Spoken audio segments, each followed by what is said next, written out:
Yangi tug'ilgan chaqaloqlarning tug'ilganidan 1 oygacha bo'lgan holatida yosh onalar bilan challenge qilamiz va challengeimizni 3-kuni.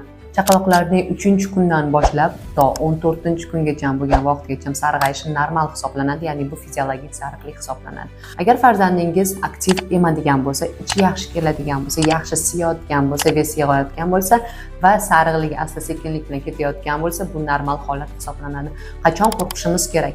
Agar farzandingiz tez-tez uxlab qoladigan bo'lsa yoki uzoq vaqt uxlab qolib kam emadigan bo'lsa, ichi yaxshi kelmaydigan bo'lsa, kam siyayotgan bo'lsa, vес yaxshi yig'mayotgan bo'lsa, ko'p qusib qayt qiladigan bo'lsa, bunaqa holatlarda qo'rqish kerak bo'ladi, chunki bilirubinni ko'payib ketganligi sababli ular yoki miyaga yoki ichaklarga toksin ajratishni boshlaydi. Bu esa farzandingizning rivojlanishi uchun minus hisoblanadi. Sizning farzandingizda sariqlik necha kunda ketgan? Ertaga sizlar bilan challengeimizni 4-kuni va chaqaloqlarning najasi normal holatlari haqida gaplashamiz.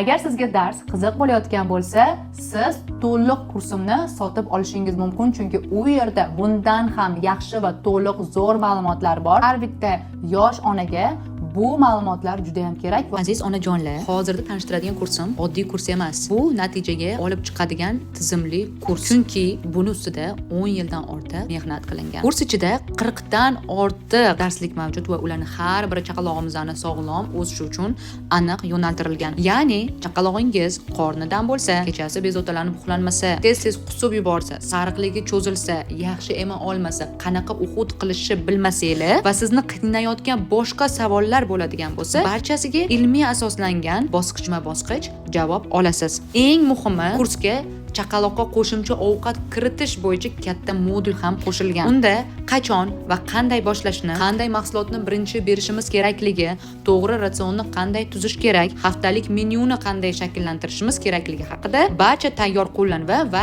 amaliy darsliklar ko'rinishda berilgan. Tartibli bilim o'zingizga ishonch va bolaga sog'lom hayotni birinchi kunlardanoq ta'minlab bering. Hoziroq siz o'z bilimingizga investitsiya qilishingiz mumkin va investitsiyangiz orqali juda katta tejamkorlikka ega bo'lasiz. Ya'ni birinchi o'rinda asabingizni tejaysiz, ya'ni siz xotirjam bo'lasiz. Nima to'g'ri, nima noto'g'ri, qayerda zudlik bilan murojaat qilish kerakligi va birinchi yordam ko'rsatishni o'rganasiz. Bundan tashqari keraksiz dorilarni bermaysiz va behuda vaqtingizni va pulingizni sarflamaysiz. Vaqtingizni, asabingizni va pulingizni tejang.